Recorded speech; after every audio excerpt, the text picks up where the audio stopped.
I thought I was recording. I wasn't. I already put the jaw in. So I guess we'll get that out of the way first. Ceremonial spit. Anyway, I'll back up. Do it again. Woo! Welcome to the Monday morning edition of the Off Base Podcast, the podcast carefully crafted to remind you to suck a fat one if you think you're the only one, because you're not. I'm your host. I'm the Rocky Mountain no-name Jackass, and it's 54 degrees here in the city of Aurora. Oh, big motherfucker! It's 7:50 in the a.m. on Monday, March 28th, 2022. Chaw's already in, so let's get the ball rolling, get this show on the fucking road, kid. Which we are aiming to do. Very, very nice morning here in Colorado. In the middle 50s. No wind. By the way, we get a ton of wind on the Air Force Base, man. So over the weekend, we were trying to enjoy ourselves because we had highs in the mid-70s, and we will again today before a cold front rips through here, rips through the mountains, drops the temperatures. But it won't bring snow, according to the forecast. And I was talking with the kids here this morning, and we were hoping that that would be the last of the snow that we will see for the year. But who knows? I don't know what it's like here in Colorado. I don't know how far the snow season extends. I do remember when I was growing up, there was one Saturday morning when I went to deliver newspapers, and it was May the 1st, and it was snowing on May the 1st. That was, I think, the latest that I remember snow falling in my hometown back in the day. But high winds over the weekend as well, such that we almost didn't get a chance to enjoy our Saturday dinner, which was great. It was great. We had the next door neighbors over, and I made, to start, as an appetizer, I made a poblano potato pancake, man, with smoked salmon over the top, some sour cream and chives.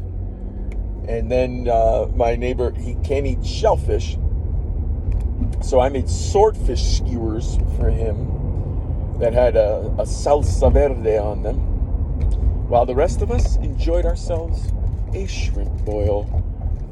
And all of us enjoyed the Red Lobster Cheddar Bay biscuits because they sell the recipe now. That's a fucking smart move by them. That's all I'm going to say. Those things, yay. Dude, I ate like a motherfucker on Saturday. I had 3 of those biscuits.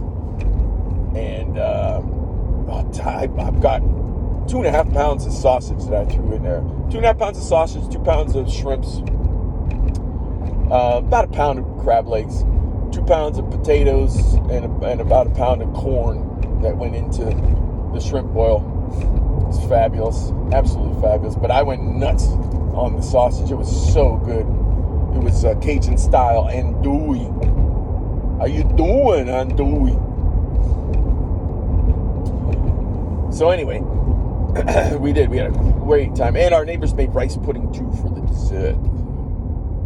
It's fabulous. Alcohol is becoming very interesting with me. Yesterday, when we were having dinner, actually a pre-dinner, my wife loves to enjoy sitting out on the front porch as the sun sets over the Rocky Mountains. And she was having a glass of wine, and she had made me a mule because I went and picked dinner up. Got Taco Bell for the boys and fried chicken for myself, which, by the way, KFC is fucking, I don't think I'm going there anymore because I can go to our supermarkets here in town and get a fried chicken breast for $2. And if I get 2 of them, well, that's $4. And it'll fill me up. I won't be stuffed. And I'll be happy as a clam. However, the 2-piece at KFC costs $9, and the chicken isn't as good as the fried chicken that they make at our local grocery stores. I was highly unimpressed by getting the 2-piece. Maybe I should go to Popeyes. I don't know. But anyway, I couldn't even finish the mule that my wife had made for me as I was bringing dinner back home. And then a little bit later on, after dinner, started watching Wicked Tuna, getting caught up there on season 10. My son was hanging out with me on the couch as my wife was packing for her trip. I'll get to that in a second. But I opened up a beer for myself, and I barely drank a quarter of it. I was like, you know what, this is good. I was like, I don't want the alcohol, so let's not drink the alcohol. But I did carb it up pretty good on Saturday. Oh, we also had pasta on Friday. So now I'm going to be back to no carbohydrates starting today. Get home, I'll do the keto coffee, the 4 eggs, the avocado. It's going to be awesome. Meanwhile, my lady friend is going on a trip that she has been planning for over 30 years with her best friend from Chicago. They have been planning to go to Aruba since they were juniors in high school. And tonight, they are finally doing it. I think I mentioned this, last Friday, on last Friday's podcast. But I'm very excited for her. Because they're both good people. They both have worked hard. Excuse me. They make good money. Why not spend it on yourself and enjoy life? And that is exactly what they're going to do. And that is one of the things that my wife absolutely enjoys. Just sitting on a beach, reading a book, doing nothing. I unfortunately get bored when I'm out there. Because whether or not I have sunscreen on or not, I just get it all baked up. It's too hot, sticky. I'd rather be out on the water bringing home dinner. Speaking of wicked tuna and fishing, you know. So whenever we, let's say, you know, when we were living in Florida, and then it was like, oh yeah, let's just go to the beach. I sucked it up. All right, I did that. I took one for the team. Although, I mean, the Florida beaches were fucking fantastic. Those are beaches that I will not shy away from. I will spend time on Florida beaches, particularly Northwest Florida, people. The Emerald Coast. Jesus fucking Christ.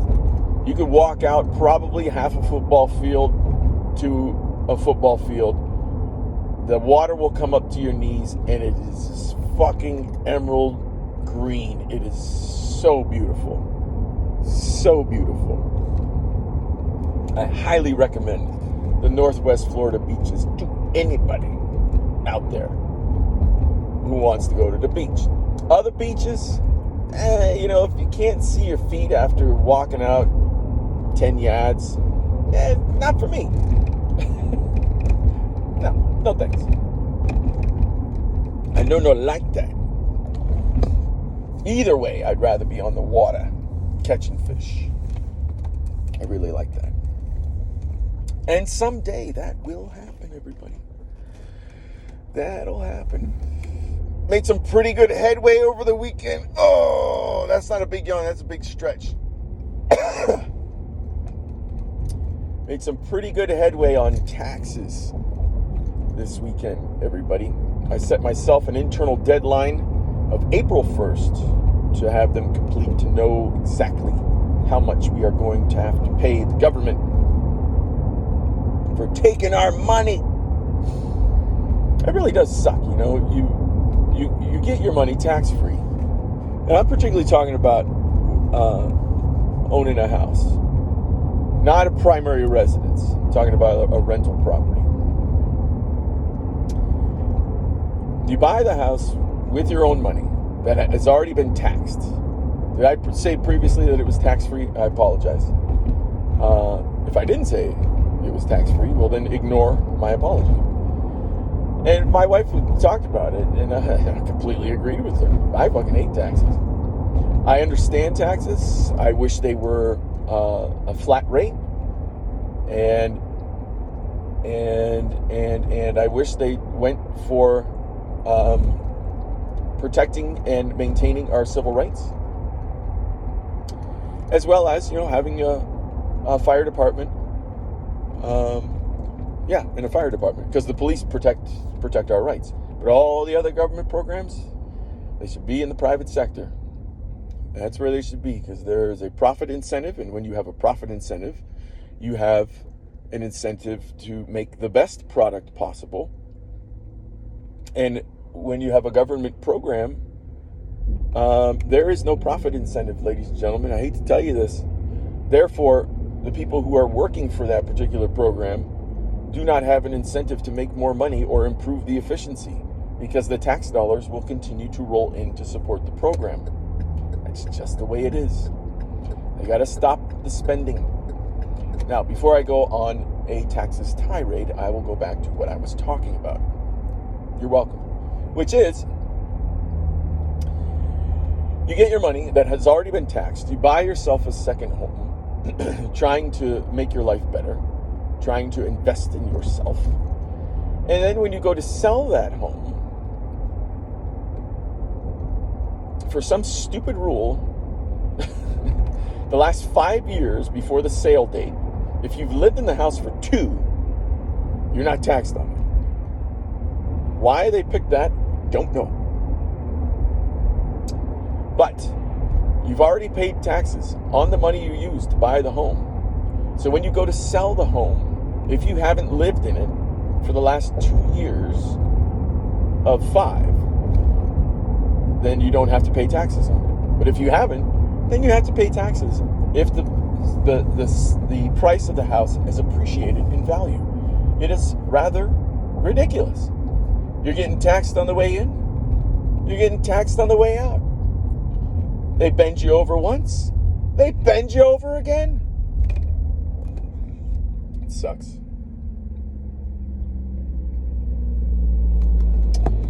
So anyway, I'm getting close to finishing that shit up. You understand what I'm saying? Do you get what I'm saying, you motherfuckers? And I don't know if we're the only ones who feel that way. Pretty sure we are. Taxes are egregious. Taxes are an abomination to the principles that this country was founded on. Think about it, everybody. Boy, I mean, what was the big event that really pushed us over the edge to declare our independence from King George? No taxation without representation. That's right. It was the Boston Tea Party, pushing all that tea into the harbor, saying, fuck you and your tea. Why? Because they wanted to tax us on it. And how much do they want to tax us? Huh? I think it was 4%. It might have been even less than that. But that's how little of a tax pushed people over the edge. How much are you paying now, fuckers? Our tax bracket's 24. What the fuck?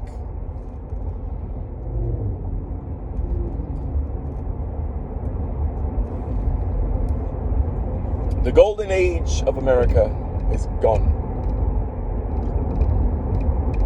Power-hungry fuckers have taken it over. Which leads me to the next thing that I wanted to discuss, which was a great quote that I heard over the weekend. Never thought of it this way. The quote came from the MMA fighter, goes by the name of Khabib Nurmagomedov. I can't pronounce his last name. I wish I could. Those of you who know who he is, my 2 podcast listeners, you know who I'm talking about. Went 29-0 as a professional fighter, retired at the age of either 31 or 32, because he recognized that he was going to be approaching his twilight. He was going to be past his prime from a mental standpoint. And this guy's record was phenomenal. Never knocked out, never lost a round. So if you want to talk about the Michael Jordan of MMA, that's Khabib. His mindset was phenomenal. Didn't drink didn't smoke, didn't party. He trained. That's what he did. So Michael Jordan did. He was the first one at practice, the last one to leave. You practice hard so that when the game comes, you make it look effortless. Same thing with Khabib. I was so impressed researching this man and his work ethic and mindset. Fucking phenomenal. He was not a trash talker.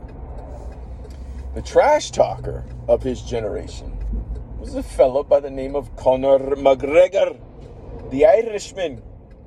Absolutely entertaining as fuck to watch before a fight when the trash talking started. And Conor could back it up in the ring. He's a good fighter. Won the belt consecutively in 2 weight classes. And I think when the first guy to ever do that, to hold 2 belts simultaneously in 2 different weight classes. This motherfucker was the man. But when he went to fight Khabib, he didn't understand Khabib's mindset. He didn't understand that Khabib wasn't going out promoting the fight and trash talking for the sake of promoting the fight. Khabib went out to promote the fight because he was going to kill whoever he was in the ring with. So if his opponent trash talked and went a little too far, Khabib took it personal, like Michael Jordan would take it personal. Was that the story with what's his name? Not Brian Edwards, Brian Shaw, I think I can't remember. Utah Jazz, the famous last shot that Jordan hit as a Chicago Bull to win the 6th NBA title. Brian Russell, and Brian Russell was guarding him, and Brian Russell at one point when Jordan came back, and this is in The Last Dance, said to Jordan, "Man, why you quit? Why you quit, man? You know I could guard you." And Jordan looked at the camera and he was like, "Since that day, that dude's been on my list." They take it personal. These men who have this drive to win above all. Khabib could have given a shit about the money. This man wanted to destroy. So when Conor McGregor began the trash talking and went after Khabib's wife, went after his religion, this guy wasn't like, "Oh, Conor's trash talking to promote the fight." He understood that in the back of his mind, but in the front of his mind, he was like, "Fuck this guy, he didn't understand. That was personal to Khabib. And of course, in the 4th round of their fight, Khabib made him submit. And after making him submit, one of Conor's guys, there's more to the story. I'm leaving out a lot of the details, but I'm trying to give you the abridged version. One of Conor's guys in his corner started yelling at Khabib, trash talking him again, and Khabib had enough. Motherfucker jumped over the cage like a fucking jumping spider, grasshopper, whatever you want to say, went into the crowd and started fucking this guy up. And when asked about it a year later, and in the interview that I was watching, Khabib was asked if he had any regrets for doing that, and he was asked, about Conor's behavior, and he said, "Well, at the time I fought Conor, this was after Conor had fought Floyd Mayweather. He said this man was accomplished, but now he was on the downfall of his career. He was accomplished. He was rich. And in order to continue to be rich and get the most out of his fights, he would trash talk." And he said Conor's trash talking, as personal as it was, and as rude is not the word, as offensive as it was, he said, money doesn't change people. Money reveals people. He said, if you were an asshole before you had money, all the money is going to do is amplify how much of an asshole you become. If you're a good person before, philanthropic, generous, giving, all money is going to do is amplify that when you get it. I thought that was a fucking phenomenal way of looking at it. And it made 100% sense to me. Because I always thought, that it was the money that would change somebody. No, it's not. You are who you are before you get the money. You get the money and all it does is amplify it. And we were talking about that. I was talking about that with the kids this morning in the car. With the movie, one of the kids brought it up. They were like, oh yeah, like Megamind. And I was like, yes, perfect. So the Metro Man, who Brad Pitt voiced, had his powers as a baby. And was raised right. So that by the time he was an adult, he'd use those powers for good. But Hal, the cameraman, who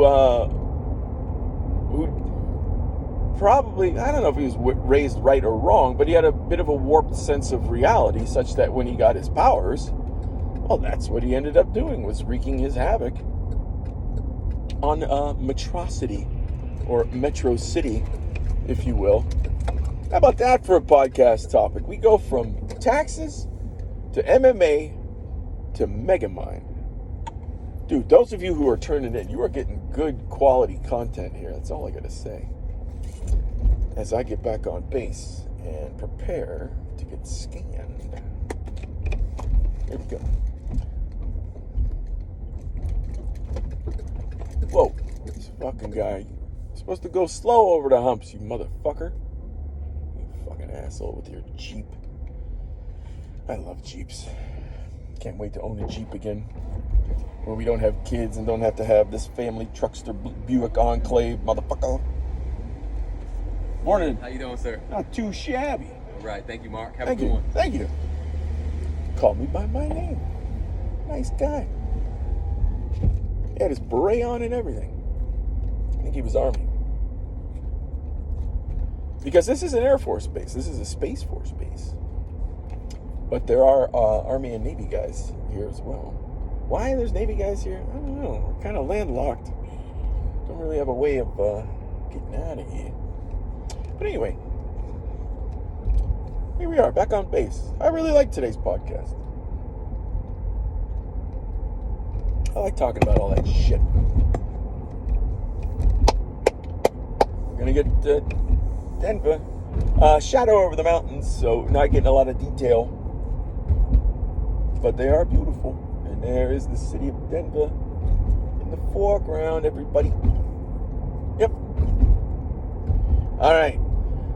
That's going to close it down for the Monday edition of the Off Base podcast. Take this opportunity to wish everybody a great Monday. Do your best. Forget the rest.